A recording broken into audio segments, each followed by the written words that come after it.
Olá, olá a todos e todas! Aqui quem fala sou eu, Joab Barbosa, âncora deste projeto da UPAE, e nós estamos começando mais um episódio do nosso podcast, o 5º episódio da 3ª temporada.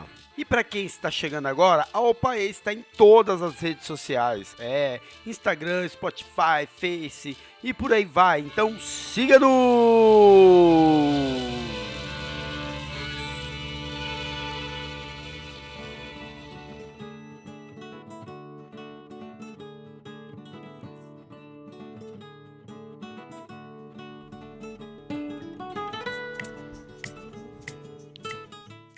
Sejam todos bem-vindos a mais uma edição do nosso podcast, e eu quero lembrar que nessa temporada nós estamos trazendo autores que tenham publicado livros atuais com temas contemporâneos e que possam contribuir com a reflexão e a nossa prática pedagógica. E hoje iremos falar de criança, brincadeira e educação. Afinal, brincadeira é coisa séria, não é? É disso e mais um pouco que nós iremos conversar com a nossa convidada. E ela é Marina Marcondes Machado. A Marina é docente na licenciatura em teatro da UFMG, pesquisadora das relações entre infância e cena contemporânea e autora de 6 livros e inúmeros artigos entretecidos no binômio Arte e Vida. Ela foi docente por cerca de 9 anos no programa de pós-graduação em artes da UFMG e hoje discute e difunde a noção de infâncias plurais na chave da fenomenologia da criança para além dos muros da universidade. E hoje ela está aqui para falar do seu livro, que chama-se Para as Crianças de Agora, uma perspectiva artístico-existencial. Olá, professora Marina, seja muito bem-vinda ao nosso podcast. Aliás, parabéns pelo livro, que é muito interessante, tanto pela composição editorial, quanto pela forma instigante de convidar o leitor a ter outros olhares sobre a criança. O livro também apresenta aspectos pessoais, relatando o seu percurso acadêmico e como a pandemia afetou os seus planos. Com base nesses elementos, eu pergunto, dá para considerar que este livro seja autobiográfico? Oi, Joab. Oi, ouvintes da UPAE Podcast. Agradeço demais a oportunidade de estar aqui, de estar junto com as pessoas que ensinam arte no estado de São Paulo e outras pessoas interessadas pelo Brasil. É uma honra e vocês estão me ajudando a divulgar meu livro, o meu livro mais atual, que chama Para as Crianças de Agora, uma perspectiva artístico-existencial, editado pela editora Perspectiva, nas boas casas do ramo. Eu vou começar a responder a pergunta, mas comentando a ideia de outros olhares sobre a infância. Outros olhares sobre a infância é algo muito necessário, porque as pessoas comuns, as pessoas no dia a dia, são acostumadas a pensar naquela linha do desenvolvimento das faixas etárias, das adequações e das fases.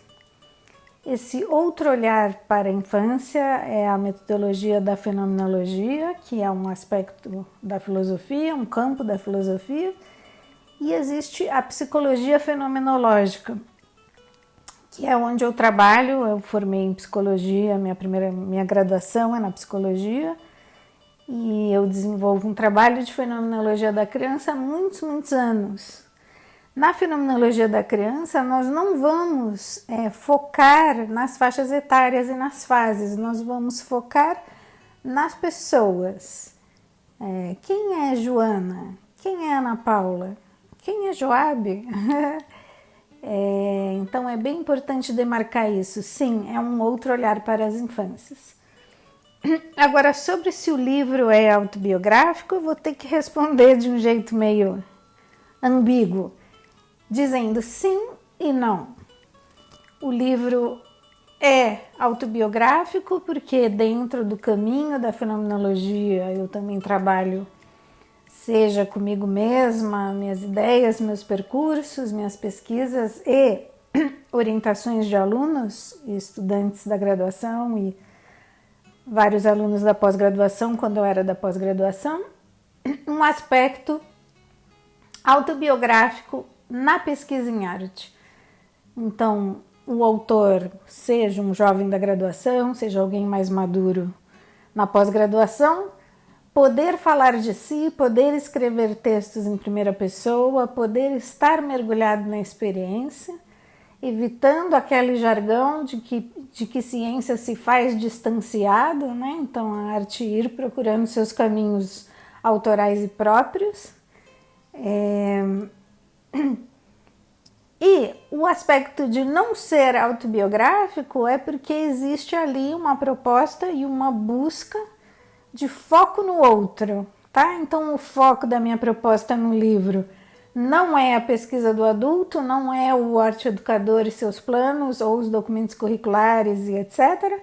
E sim, voltando ao meu jogo inicial, quem é o seu estudante? Quem é Joana? Quem é José? Quem é Paulinha? Tá? E a partir desse olhar atento ao outro, a gente constrói nossas propostas junto, relacional. É isso.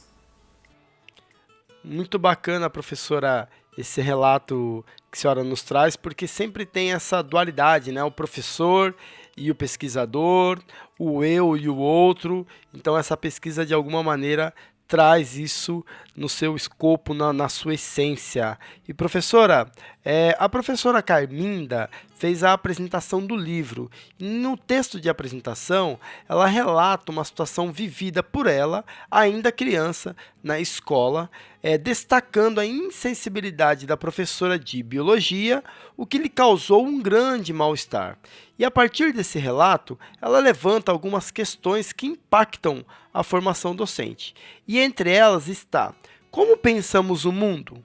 Como o apresentamos às crianças pequenas e às mais crescidas? A senhora poderia comentar sobre essas questões? O Joab, que bom que você comentou do texto de apresentação da professora Carminda, porque eu quero demarcar ou destacar aqui para todo mundo que está ouvindo que o meu livro que nós estamos divulgando e conversando sobre aqui foi um trabalho de pós-doutorado na Unesp, no Instituto de Artes, supervisionado pela professora Carminda. Aconteceu em 2020, portanto, no primeiro ano terrível da pandemia, então eu não pude ir até a universidade, é um trabalho, digamos assim, abre aspas, de gabinete, mas foi muito importante ter a supervisão da Carminda, a companhia e o carinho dela ao meu trabalho e às ideias que eu estava desenvolvendo. Então, uma coisa muito importante, retomando a noção de fenomenologia e de fenomenologia da criança, é pensar que nessa perspectiva filosófica não existiria o mundo da criança, sabe assim? Muita gente gosta de falar desse jargão, né? O mundo da criança nas mídias, na Disney, nas produções, ou então, por exemplo, está lá isolado em seu mundinho. A fenomenologia afirma e nos ensina que o mundo é o mesmo. Isso é bem importante para compreender as propostas do livro. Então, tanto adulto, quanto criança, quanto idoso, quanto cachorro, quanto as plantas, quanto as pedras e os peixes habitam o mesmo mundo. A diferença entre o adulto e a criança é a apreensão, a maneira de conhecer, a maneira de sentir e a maneira também de estar nele. Então, a pergunta é muito interessante, porque como o adulto pensa o mundo, eu vou dizer, brincando com você, sei lá eu, porque se nós estamos nessa linha que não existe um adulto genérico, não existe a criança de 3 anos genérica, não existe a fase da imaginação que inicia e termina, tá? Existe de novo Eleonora, Carlos, Wagner, tá? Então, a ideia é o artista educador ter uma atenção muito cuidadosa, sutil e generosa para seus estudantes e, a partir dessa observação cuidadosa e generosa, construir pontes entre a apreensão de mundo do adulto e a apreensão das crianças e dos jovens. E o mundo é apresentado pelo adulto às crianças, como diria Winnicott, que é um psicanalista inglês, um dos meus autores favoritos ou de cabeceira. Ele sugere que o mundo deve ser apresentado em pequenas doses. Ele está falando sobre crianças muito pequenas, desde bebês, né? Então pensa assim, nós no campo das artes vamos apresentar os museus, as instituições, as obras de artistas profissionais, vamos apresentar as possibilidades de instalações, de jogos, de invenções, de cenas de teatro, de dramaturgia sem texto, não é verdade? Todas essas possibilidades das artes nós vamos apresentar em pequenas doses e trabalhar com muita paciência o que está rolando, o que a criança e o jovem estão apreendendo. Eu acho bem importante fazer esse grifo na palavra apreensão versus aprendizado. Digamos que aprendizado estaria num aspecto mais intelectualista, mais racional, e a apreensão está mais no campo da experiência e do que o Merleau-Ponty, que é um filósofo francês que eu também estudo, diria que é o corpo total. Então, eu digo que o mundo é compartilhado, existe a mundaneidade é as nossas relações, Marina mundo, Joabe mundo, Paulinha mundo, tá? Das pessoas inseridas no mundo, mergulhadas nas experiências, e existem os mundos de vida. Aí sim, os mundos de vida de Joabe é a sua particularidade. Os mundos de vida do bebê Antônio, tá? Como ele fica no berço, ele observando o móvel, ou urrando, gritando de fome, ou dormindo muito parecido com um filhote de gato, né? Então, sim, o trabalho da fenomenologia na arte, ele é repleto de paciência e observação do que está rolando, de quem é o seu estudante, de quem é o grupo, para daí você avançar, vamos dizer assim, avançar junto, jogar e performar. Muito interessante, professor, essa questão de apresentar às crianças, o mundo às crianças em pequenas doses e também essa concepção de mundaneidade.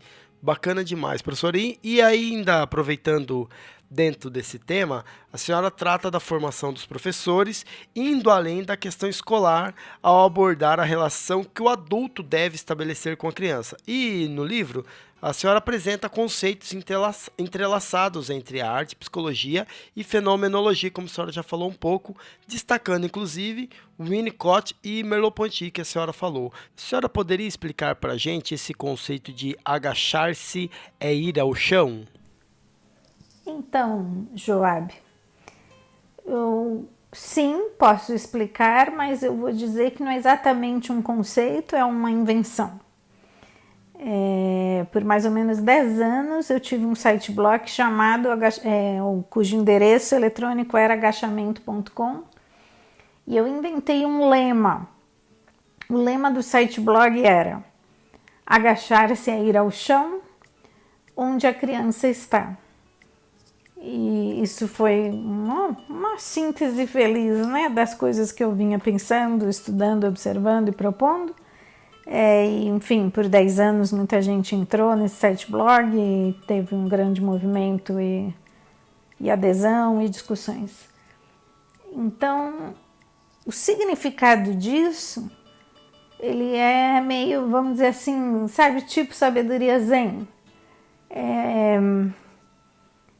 É conseguir ir ao chão onde a criança está, simbolicamente e inúmeras vezes concretamente. Sempre brinco de falar assim, pessoas que têm dificuldade de mobilidade, arrumem uma cadeirinha, tá? Uma pequena cadeirinha ou banqueta para estar perto, próximo das crianças pequenas e das atividades no chão.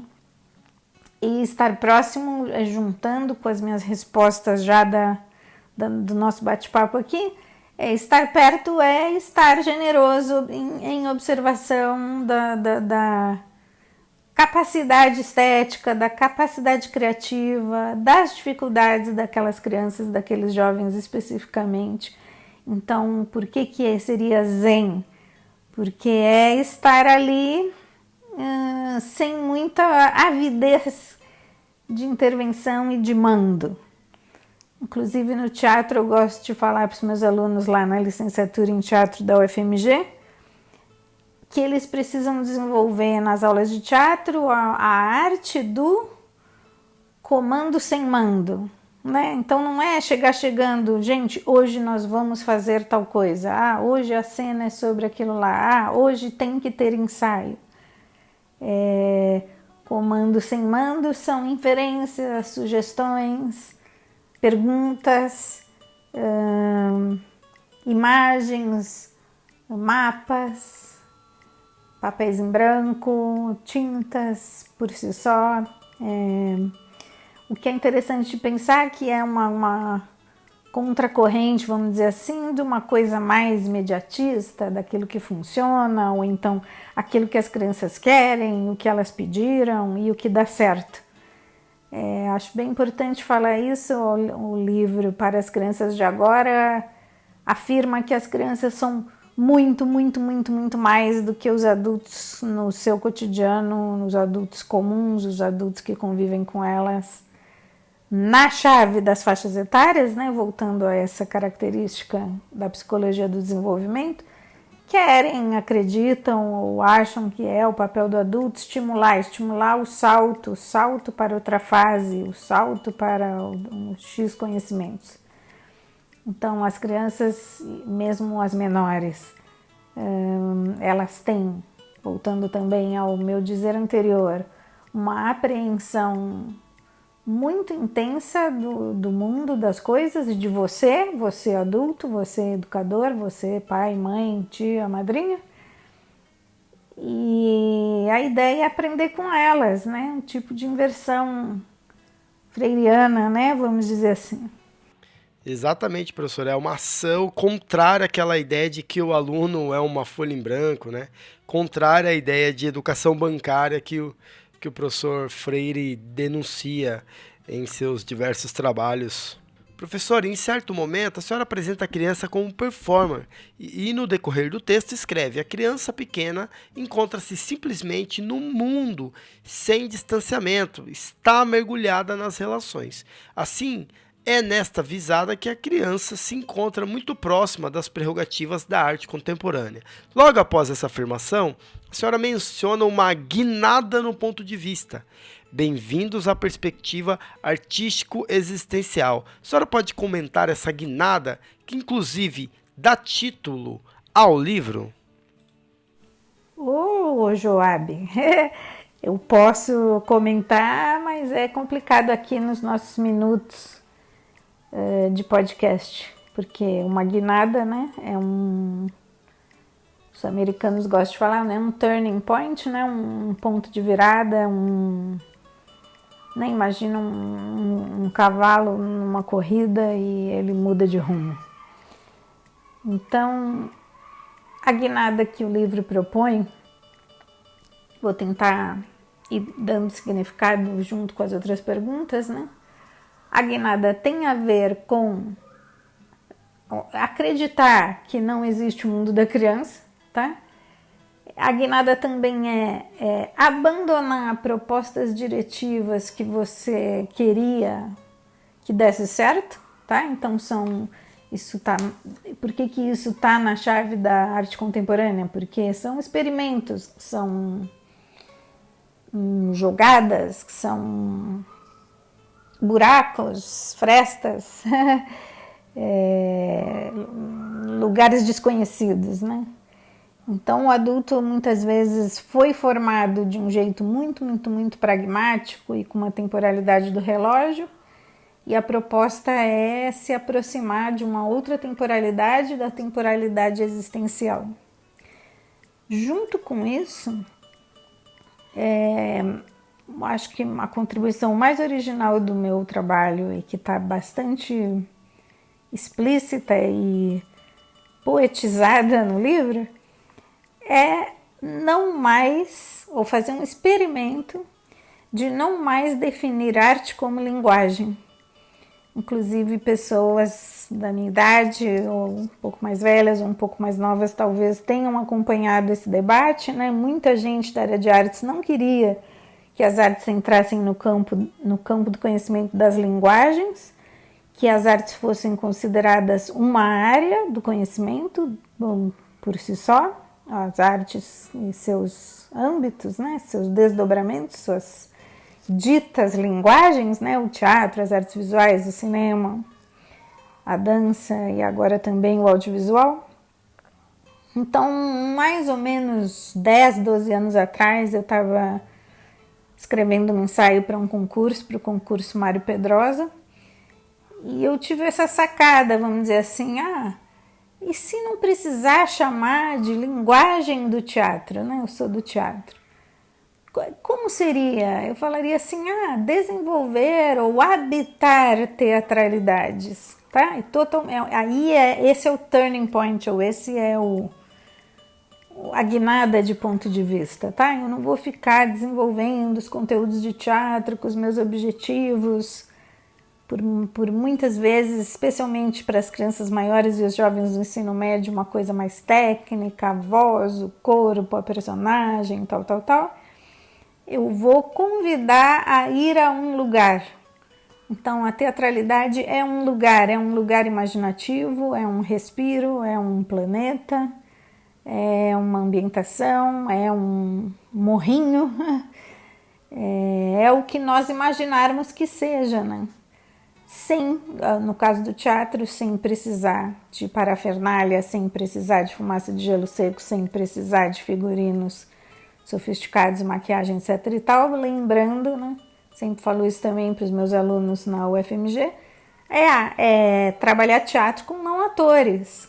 Não é assim? A gente vai para a escola, a gente tem 50 minutos por semana. Né? Algumas exceções que tem 2 aulas por semana, e outras exceções que são grupos de teatro, inúmeras vezes assim ligados ao ensino médio, né, a um grupinho e tal.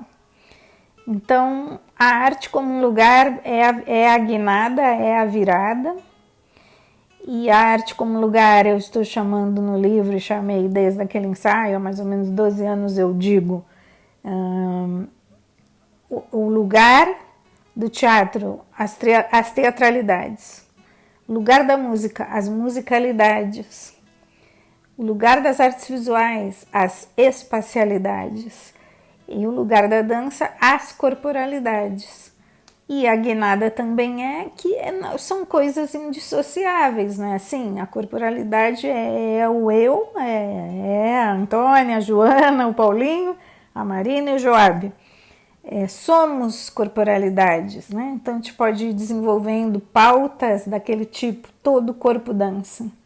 Não é um tipo de trabalho no qual eu vou desenvolver técnicas, passos, coreografia, ensaios árduos, etc e tal. É uma outra coisa, é ir a um lugar e é habitar o corpo próprio, como diria o Merleau-Ponty.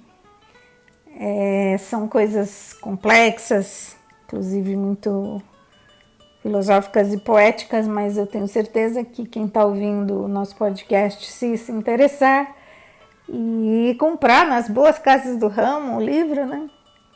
Inclusive, eu vou deixar aqui no podcast o meu cupom. Eu tenho a honra de, na Editora Perspectiva, ter um cupom para os meus alunos, e eu vou considerar que quem está no podcast pode forjar ser meu aluno para ganhar 30% de desconto na compra do livro, colocando lá no final quando for sair, né? Quando for pagar, o cupom alunos Marina Marcondes Machado, tudo junto. E você ganhará 30% de desconto É isso, então eu gostaria de poder falar mais e de poder conhecer Joab pessoalmente, as pessoas. Quero dizer que foi uma honra ser convidada, ser considerada apta a ser entrevistada aqui. Admiro muito as pessoas que estão nessa associação e concordo demais que a arte, principalmente nos anos do governo anterior e tudo que a gente viveu e vive, e talvez viverá, né, na coisa muito cindida do Brasil e num tipo de julgamento, né, e de apedrejamento de propostas de vanguarda e de propostas muito diferentes que causam estranhamento, que tudo isso melhore, que as associações possam ser lugares de respiro e de fraternidade e de cultura amorosa. Então, um abraço para todo mundo. Até breve. Ô, professora, linda mensagem, e eu digo mesmo, seria uma honra, um prazer poder conhecê-la pessoalmente. Tenho certeza que a arte ainda nos proporcionará essa oportunidade. Também agradecer, professora, pelo cupom aí que a senhora deixou para os nossos ouvintes. Então, ó, para quem quiser comprar o livro da professora, o livro chama-se Para as Crianças de Agora, uma perspectiva artístico-existencial. Então lá tem um desconto, com um cupom de desconto que a professora também disponibilizou para a gente aqui, com um desconto muito significativo de 30%. Então vale a pena, pessoal, para adquirir esse livro dessa incrível e querida professora que é tão gentil e tão conhecedora do tema em que ela pesquisou por muito tempo. Professora Marina, muito obrigado pela participação da senhora. O nome da senhora significa muito para mim, que também é o nome da minha mãe. Então eu deixo aqui os nossos agradecimentos. Um forte abraço à senhora. Obrigado pelos ensinamentos, pela gentileza e pela participação. Também quero dizer que a UPAE sempre estará de portas abertas à senhora. Quando a senhora precisar, pode contar com a gente. Quando a senhora quiser divulgar algum trabalho, pode contar com a gente, que nós estaremos por aqui. Muitíssimo, mais uma vez, professora, muitíssimo obrigado. Um forte abraço à senhora e até a próxima. E a todos vocês que nos ouviram até agora, fica também o meu agradecimento. Um forte abraço a todos e até o próximo episódio. Valeu, galera! Até mais!